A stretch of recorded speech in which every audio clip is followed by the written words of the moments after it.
They call me London Shame. And for 3 years, I let them believe the title was earned. What none of them knew, what I guarded behind downcast eyes and a silence thicker than fog, was that I had accepted the ruin to save someone else. I learned the hard way that being a social pariah was safer than being a pawn. Speaking of restless things, my nephew, who thinks he's my manager, says if I don't hit 1,000 subscribers this week, he's going to tell my granny I'm the one who broke her antique vase. Please save me from her wrath. Smash that like button, subscribe to the channel, and tell me in the comments, where are you listening from? Are you safe at home, or hiding in a stable like my Duke? Let me know. I remember the night the die was cast with sharpness that still tastes like ash. I was 17, dressed in ivory silk, my hair woven with the fresh lavender my sister loved. The summer season had just begun, and my uncle, Lord Mott, had promised that a favorable match was all but secured. I had practiced my smile until my cheeks ached. I had memorized the lineage of every eligible bachelor. I dreamed, as foolish girls do, of a gentleman who would offer me his arm not because of a dowry, but because he saw a spirit worth knowing. The scandal broke 3 hours before dawn. I do not remember the music stopping, though my uncle later screamed that the silence was deafening. I do not remember the whisper starting, the turning of backs, or the sudden, suffocating chill that descended upon the ballroom. What I remember is standing in the library, the door locking behind me, and the crushing weight of decision that would end my life as I knew it. My aunt stripped the ivory silk from my body the next morning as if it were contaminated. There was no surgeon to stitch me up because the wound was not on my skin. It was on my name. My uncle told me I was fortunate. He didn't cast me out onto the streets then and there.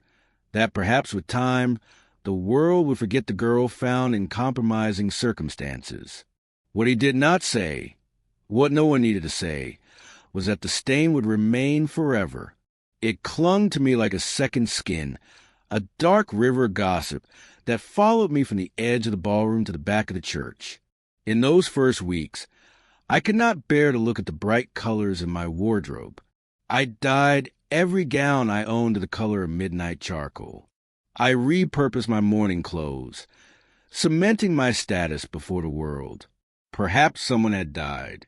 The girl I had been, the girl who dreamed of lavender and love and a gentle hand. She did not survive that night in the library. What emerged from the wreckage was someone else entirely, a woman of silence, a woman of resolve, a woman who stood at the altar in a black wedding dress, watching her new husband stare past her at a prize stallion, and realized that if she was to be sold like a beast, she would have to bite like one. But the Duke made a fatal error in his calculations. He thought he had purchased a broken woman who would be grateful for the scraps of his title. He had no idea that when the sun went down, the keys to the castle and the bedroom would be in my hands. The church smelled of damp stone and dying lilies, a scent that felt entirely appropriate for a funeral, which is precisely what this wedding felt like. Peregrine Ashby, the Duke of Rosedale, stood beside me not as a lover, but as a man waiting for a delayed train.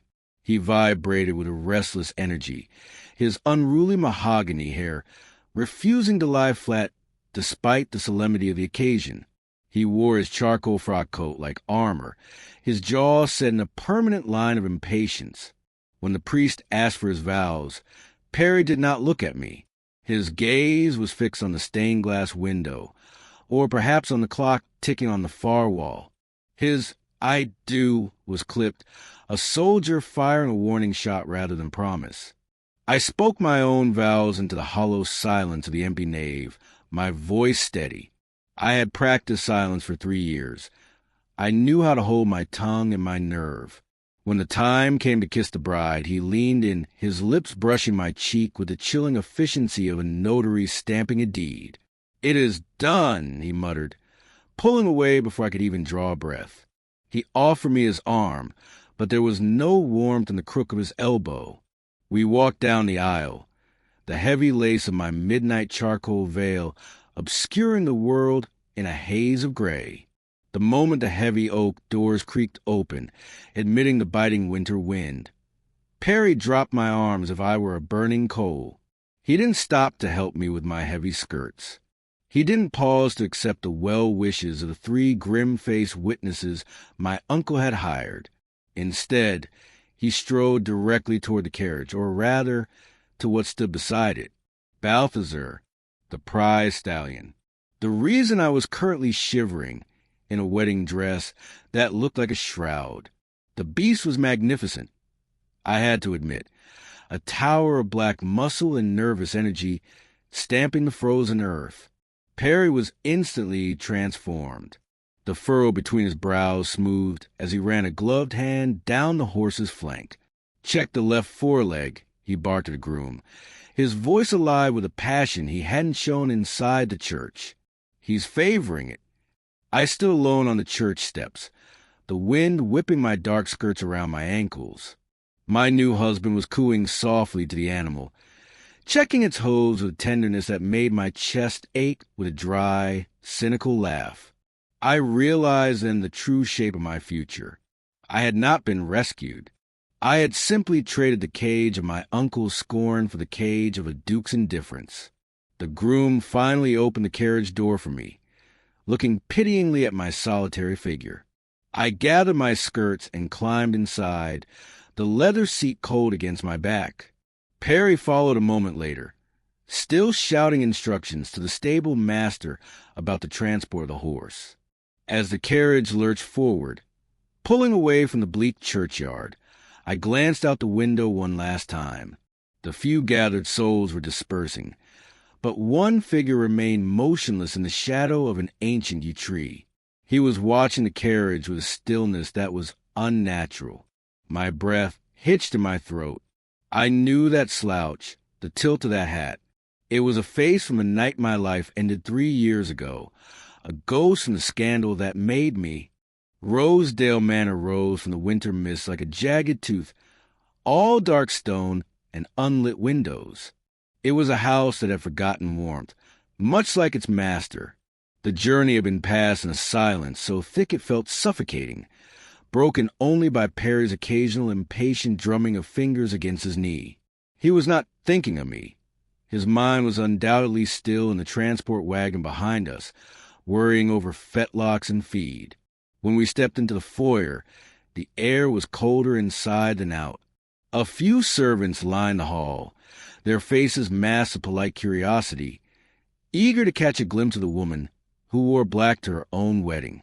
Perry dismissed them with a sharp wave of his hand. He turned to me, stripping off his gloves with brisk, efficient movements. "My valet will see to my things," he said, his voice flat. "The housekeeper has prepared the master suite. Go up and prepare yourself. I wish to inspect Balthazar's stall to ensure it is up to standard, and then I will join you." He paused, his eyes finally flickering to my face, though they rested there with the clinical appraisal of a livestock trader ensuring his purchase was sound. "We have a duty to the line, clemency. It is best we attend to it quickly, so we may both return to our separate interests." He meant breeding. He spoke of consummating our marriage with the same romanticism one might use to discuss mending a fence. I curtsied, low and mocking, though he had already turned away. "As you wish, your grace." I ascended the grand staircase alone, my heavy skirts hissing against the stone steps. The master's suite was cavernous, dominated by a four-poster bed that looked more like a sacrificial altar than a place of rest. A fire sputtered weakly in the grate, fighting a losing battle against the chill. I did not call for a maid. I did not undress. I did not pace. I walked straight to the heavy oak door. I gripped the cold iron of the handle and pulled it shut. Then I took the large, ornate key resting in the lock, and I turned it. Clack! The sound echoed in the empty room like a gunshot. It was final, absolute. Moments later, heavy footsteps approached down the corridor. They stopped abruptly outside the wood. The handle turned, once, twice, rattling uselessly against a mechanism. Silence followed, heavy and stunned.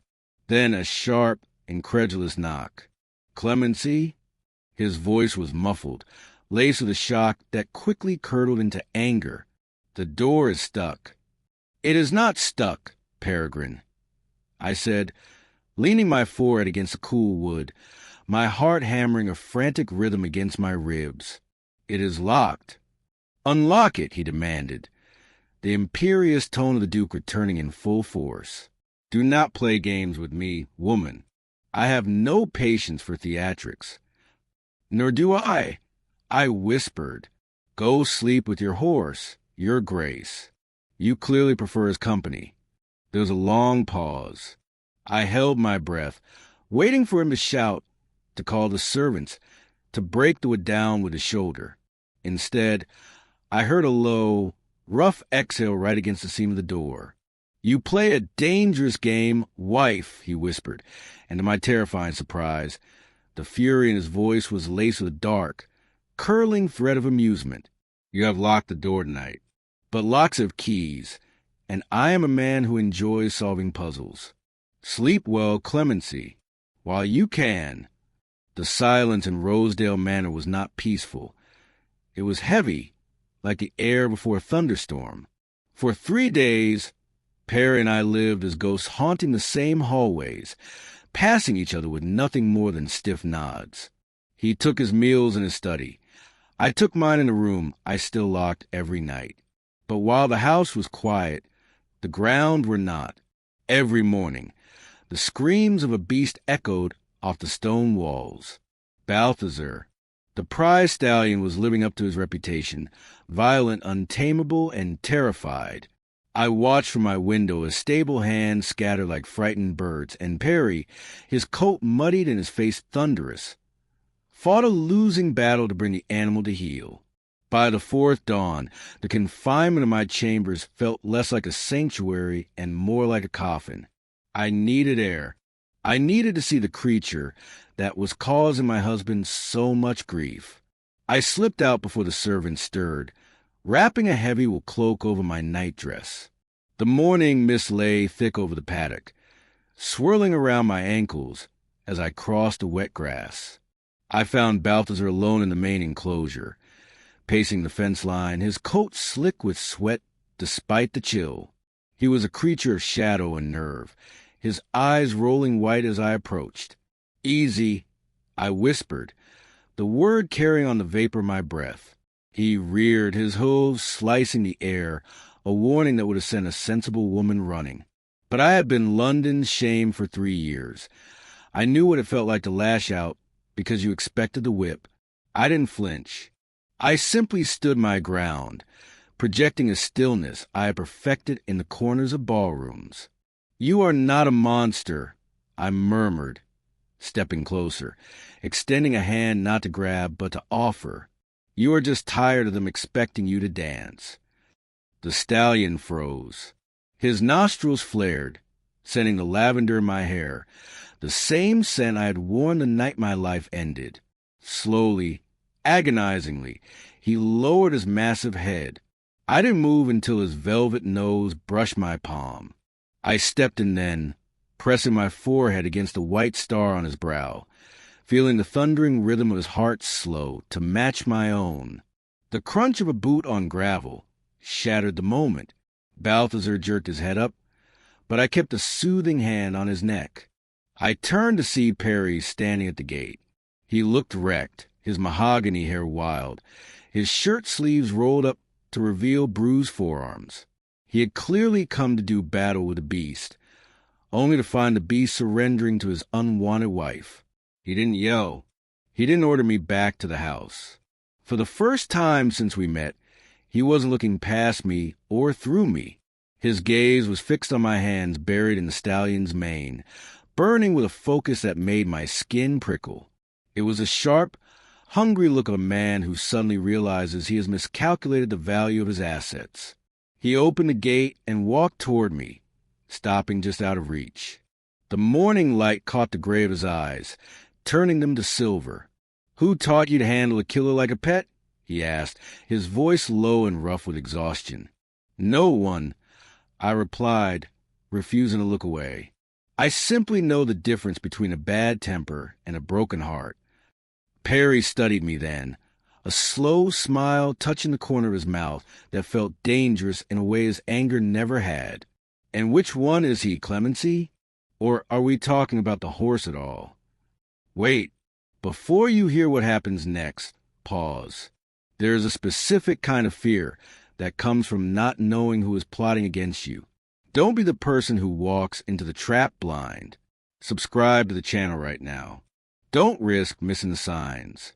If you won't subscribe, tell me in the comments, why are you comfortable living in the dark? The mist in the paddock seemed to thicken, isolating us from the rest of the world. Perry did not look at Balthazar now. He looked at me, and for the first time, the mask of the arrogant Duke slipped, revealing a man standing on the edge of a precipice. "He doesn't just need to run, Clemency," Perry said, his voice stripped of all pretense. "He needs a win, and not just for a trophy." He gestured for me to follow him into the tack room. It was a small, intimate space smelling of oiled leather and cedar. He closed the door, shutting out the wind, and leaned back against a saddle rack, crossing his arms. The posture was meant to look casual, but I saw the tension in his shoulders. "Rosedale is mortgaged to the hilt," he confessed, the words clearly tasting like bile in his throat. "My father left me a legacy of debt and dust. I have wagered everything, the house, the lands, the very roof over your head, on the Royal Ascot. If Balthazar does not cross that finish line first, we are destitute." I stared at him, the cold knot in my stomach tightening. He hadn't just married me for a dowry. He had married me as a final, desperate chip in a game of chance. "You gambled our lives," I said flatly. "I gambled my life," he corrected, his eyes hard. "You were simply the collateral required to buy the ticket. But now I see that you might be the only one who can ensure the payout." He pushed off the wall, stepping into my personal space. "Train him. Do whatever you did out there. Make him win." I looked at this desperate, beautiful, foolish man, and I saw an opening. "I will train him," I said, my voice steady, "but not as your obedient wife. I want a new arrangement." "Name it." "I want total independence." I declared, "No questions about where I go or who I speak to. I run this stable as I see fit, and when the race is won and your fortune is restored, you leave me to my life. We remain married in name, but strangers in practice. No more locked doors, Peregrine, because you will never attempt to open them again." He hesitated, a muscle feathering in his jaw. For a moment, I thought he would refuse, his pride too vast to be dictated to by a woman he bought. But then he nodded, a sharp, single motion. "Agreed," he said, extending his hand. "Partners. Nothing more." I took his hand. His palm was calloused, warm and rough against my skin. We shook on the devil's bargain, sealing our fates in the quiet dust of the tack room. But when I tried to pull away, he didn't let go. His grip tightened imperceptibly, his thumb brushing over the base of my ring finger.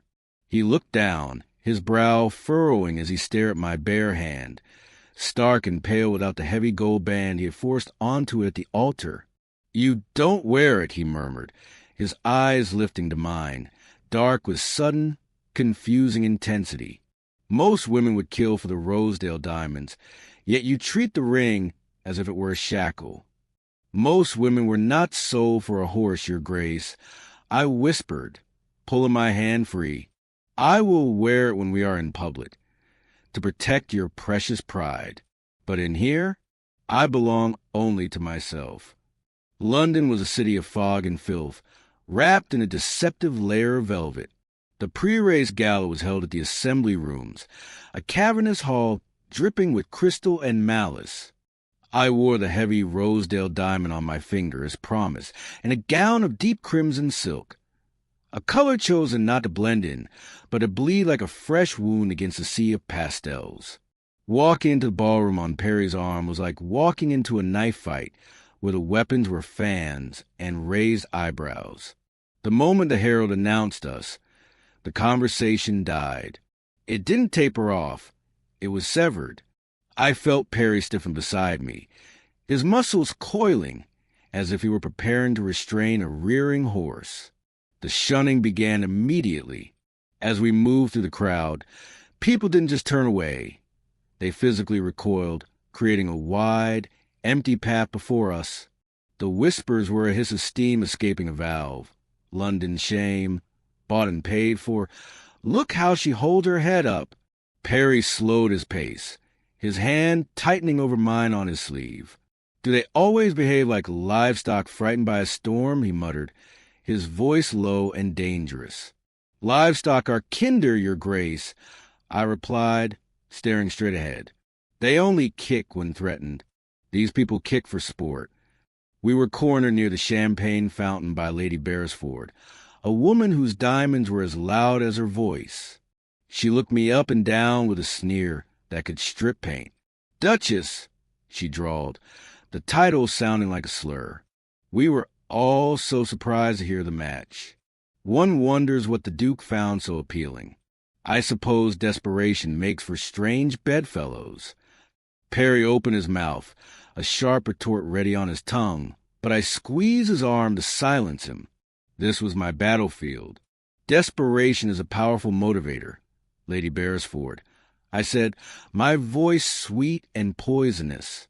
Whatever the Duke found, at least he paid a fair market price. I understand your daughter's dowry had to be tripled just to secure a third son of a baron. Perhaps if you invested less in gossip and more in guilt, she wouldn't be standing alone by the potted fern.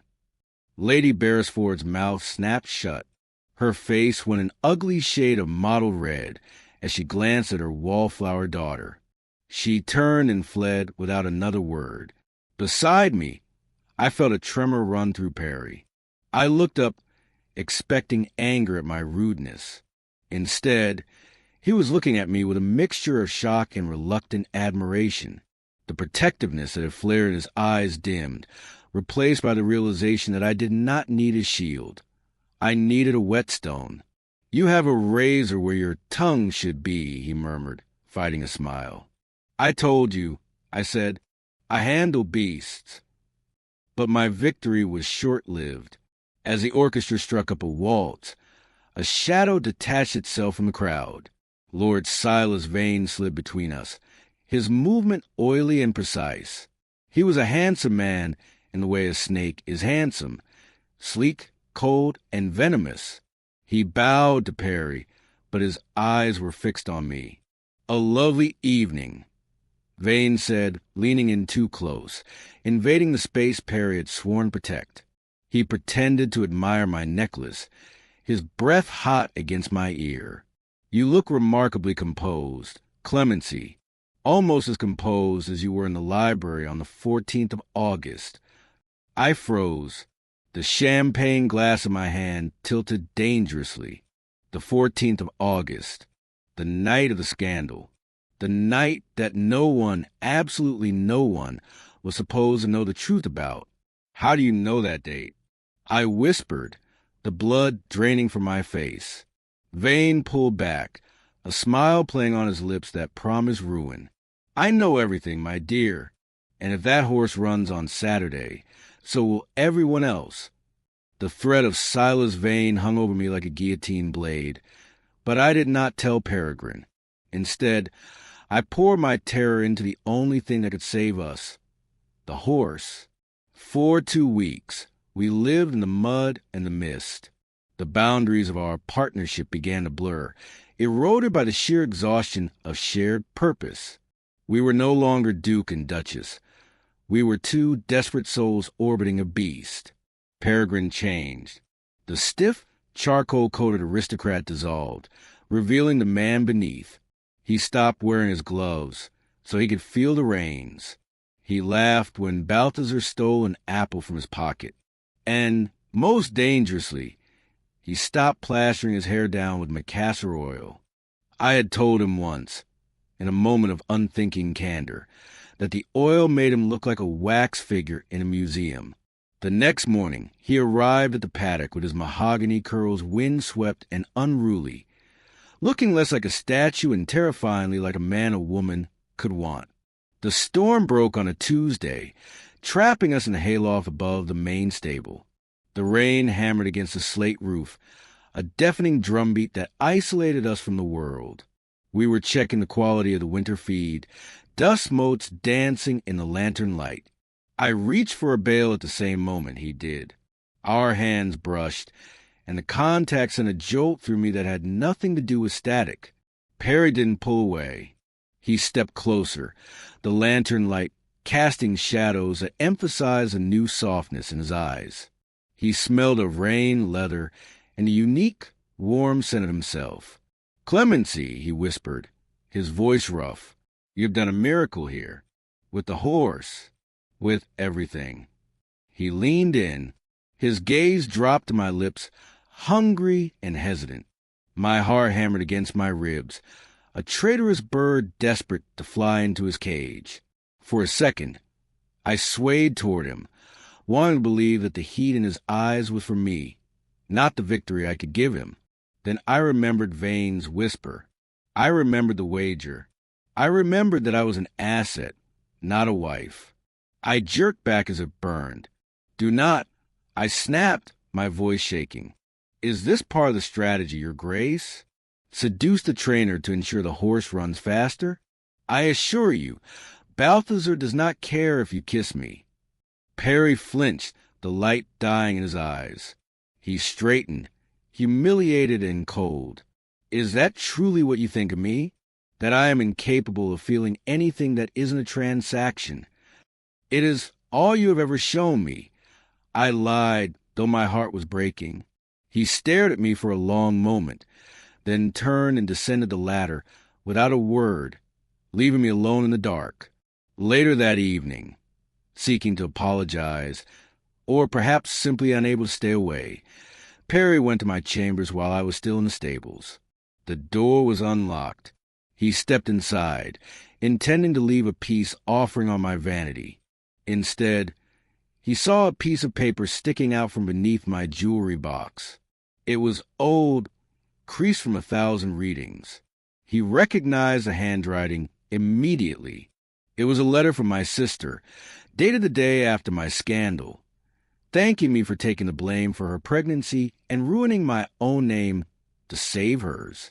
Perry read the words, and the image of the cynical, cold woman he thought he married shattered into 1,000 jagged pieces. The silence in the stables 2 nights before the royal ascot was not the quiet of rest. It was the silence of the grave. I knew something was wrong before I even reached the stall door. Balthazar, usually a creature of ceaseless, nervous energy, was lying on his side in the straw, his breathing shallow and ragged.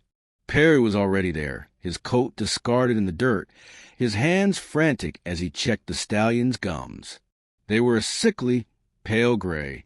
"Colic," Perry rasped, looking up at me with eyes wide with panic. He was fine at sunset. Now he can't stand. I knelt beside the beast, smelling the sour tang of sweat and sickness. I saw the remnants of an apple core in the corner, one Balthazar hadn't finished.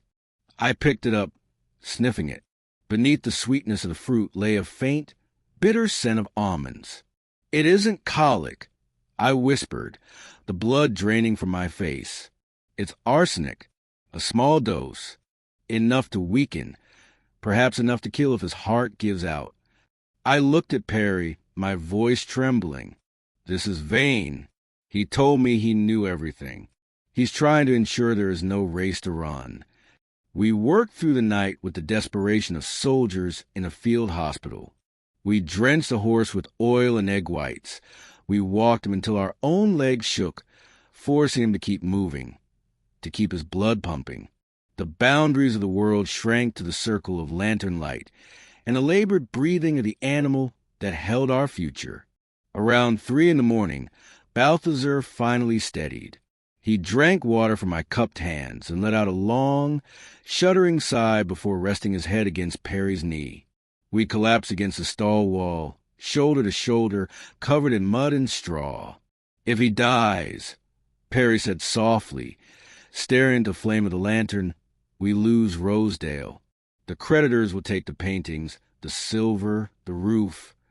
"I am sorry," I said, tears finally pricking my eyes. "I brought this upon you. Vane is striking at me." Perry turned his head. In the firelight, his expression was shattered and open. He reached out, taking my hand, not the one with the ring, but the one stained with oil and dirt. "Let them take it," he whispered fiercely. "Let them take the house. Let the title rot."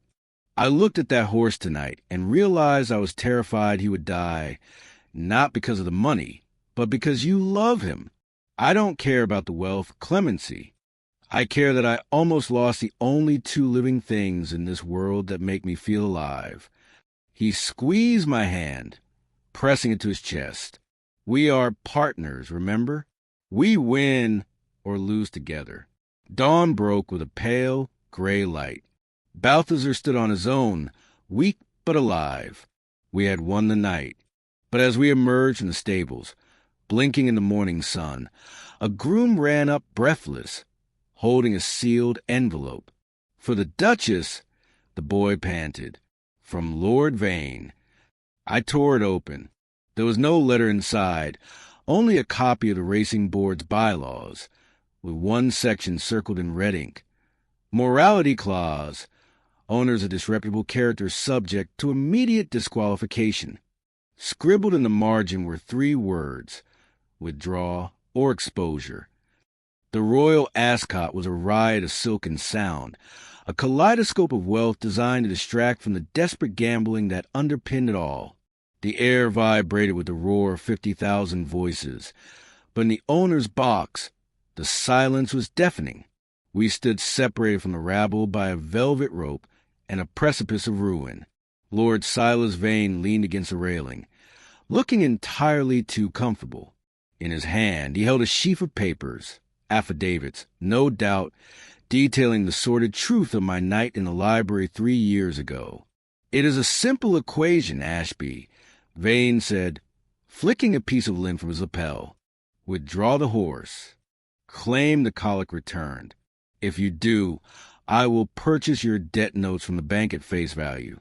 Rosedale is saved, you keep your title, and your wife's colorful history remains buried." He smiled at me, a cold, reptilian twisting of lips.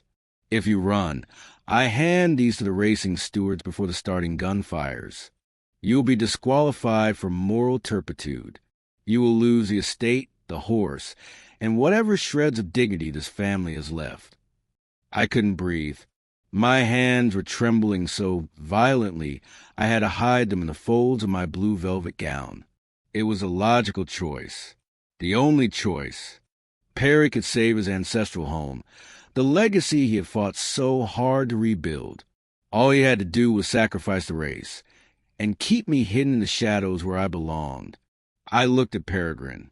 He was staring at the papers in Vane's hand, his expression unreadable. He looked tired, the shadows under his eyes stark in the ruthless afternoon sun, but he stood with a stillness that reminded me of the moment he faced Balthazar in the paddock. "You offer me safety," Perry said quietly. "I offer you salvation," Vane corrected. Perry turned to me. He took my hand, ignoring the gasp of a nearby matron, and raised my fingers to his lips. He kissed the knuckles I had bruised training his stallion. "He offers me a cage," Perry murmured against my skin, "and I am done with cages." He released me and stepped toward the edge of the balcony, overlooking the sea of spectators and the panel of racing stewards below. Vane smirked, folding his arms, expecting the capitulation. Perry raised his hands. The crowd, seeing the Duke of Rosedale step forward, quieted in waves until a hush was absolute. "My lords, ladies, and gentlemen," Perry's voice boomed, carrying over the grandstand with a force that rattled my bones. I have been given a choice today, to withdraw in silence to save my fortune, or to speak the truth and risk my ruin. I choose the latter. He turned back to look at Vane, whose smirk faltered, then swept his gaze over the thousands of faces upturned in anticipation. "There's a story about my wife," Perry announced, his voice ringing like a bell. "A story of shame that you have all feasted upon for 3 years. But today, I am here to tell you that you've been fed a lie. The race is over, but the story isn't. Most people leave right before the miracle happens because they lack commitment. Do not be that person. Subscribe now. Lock in your place. Or, if you enjoy leaving things unfinished, go ahead and comment below about how you abandon things right before the finish line." "The woman standing beside me," Perry declared, his voice cutting through the hushed crowd, "did not fall from grace. She jumped into the fire to save another. The scandal of the 14th of August was not hers. It belonged to a younger sister she swore protect from ruin. While you whispered and scorned, my wife bore the weight of a sin she did not commit, solely to preserve the future of her family." A collective gasp swept to the grandstand like a sudden wind. I stared at Perry, tears blurring my vision. He knew. He had read the letter, and instead of using it to control me, he used it to absolve me. Perry turned his finger towards Silas Vane. And this man, knowing the truth, attempted to poison my horse and blackmail my house. Gentlemen of the board, I submit his threats as evidence of his moral turpitude, not ours. Vane sputtered, but the stewards were already moving. The crowd, hungry for a new villain, turned on him instantly. As Vane was escorted away, shouting impotent curses, the starting gun fired. The roar was deafening. Balthazar flew. I watched through my fingers as the black stallion tore up the turf, running not with fear, but with the fury we had channeled into him. He rounded the final bend neck and neck with the favorite. I felt Perry's hand crush mine. "Come on," he whispered, a prayer to a god he hadn't believed in until now. They crossed the line. A nose, a breath, a heartbeat. The judge's flag went up. Balthazar, we had won. The estate was saved. But as the crowd erupted into pandemonium, Peregrine didn't watch the horse. He turned to me, grabbing my face in his hands, oblivious of the thousands watching. The look in his eyes was not the relief of a gambler who had won a pot. It was the adoration of a man who had finally realized what true treasure looked like. "We won," I sobbed. "I know," he said, kissing my forehead, his voice breaking. "I won the moment you walked into that church.